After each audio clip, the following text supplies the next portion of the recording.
Hey everyone, Mr. MC here. This is Guide for Dragon Trail Gardens 2 with the BMW M4.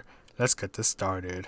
Bring yourself to the left and brake before the curb on the left starts. You'll be braking hard for a short while.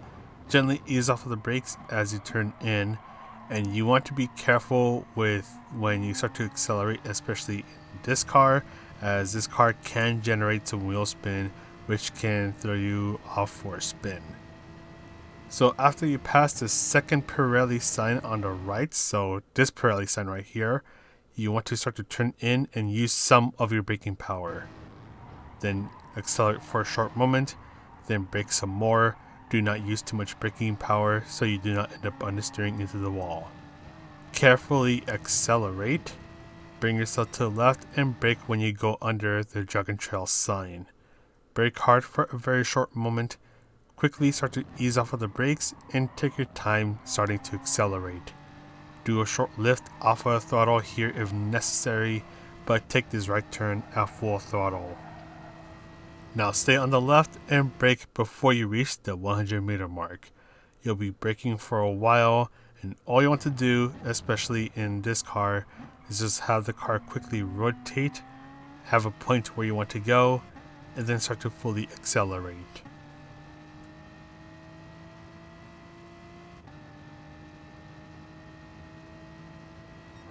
Now this part is going to be pretty difficult here, so you want to brake before you reach the 100-meter mark, or when the curb on the left starts, you brake hard for a short moment, slowly ease off of the brakes and make sure the car goes completely over the red curbs.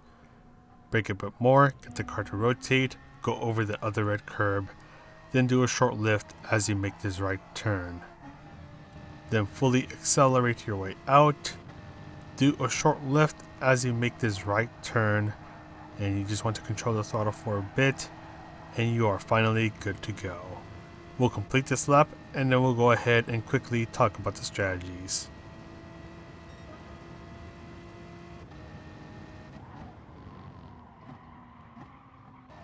For this race, this is going to be an easy all-out race. So the fuel multiplier is not high enough to be a problem for any car, but the tire wear is going to be a problem for some cars, but for other cars it shouldn't be much of a problem at all. The only notable cars that will definitely be having a problem with the tire wear are the front wheel drives, since those cars, they are very harsh on the front tires, so they're going to have the tires melting and could potentially be forced to do a pit stop for a new set of racing hard tires. For all the other cars, the tire wear shouldn't be much of a problem at all. The tires might get a little sketchy towards the end of the race, but at that point all you have to do is just drive a bit more carefully and you should be good to go. The interesting thing is that some people might adjust the way that they approach the chicane of death. Some people might still decide we're going to go over the curbs, but for other people like me, you don't want to take your chance, then you're going to end up going around the curbs. And that's what I ended up doing in this race, and I think that ended up helping our friend Chris get a huge gap over us, but I just didn't want to take a chance by going through the chicane of death, going over the curbs, and end up screwing my own race over, because oh boy, that ended up happening quite a few times during the time trial, and I was getting pretty frustrated about it. So during the race, make sure you have an idea of what you want to do and stick to it.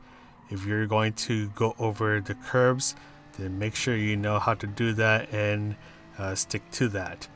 If you decide you're just going to go around them, then just go around them.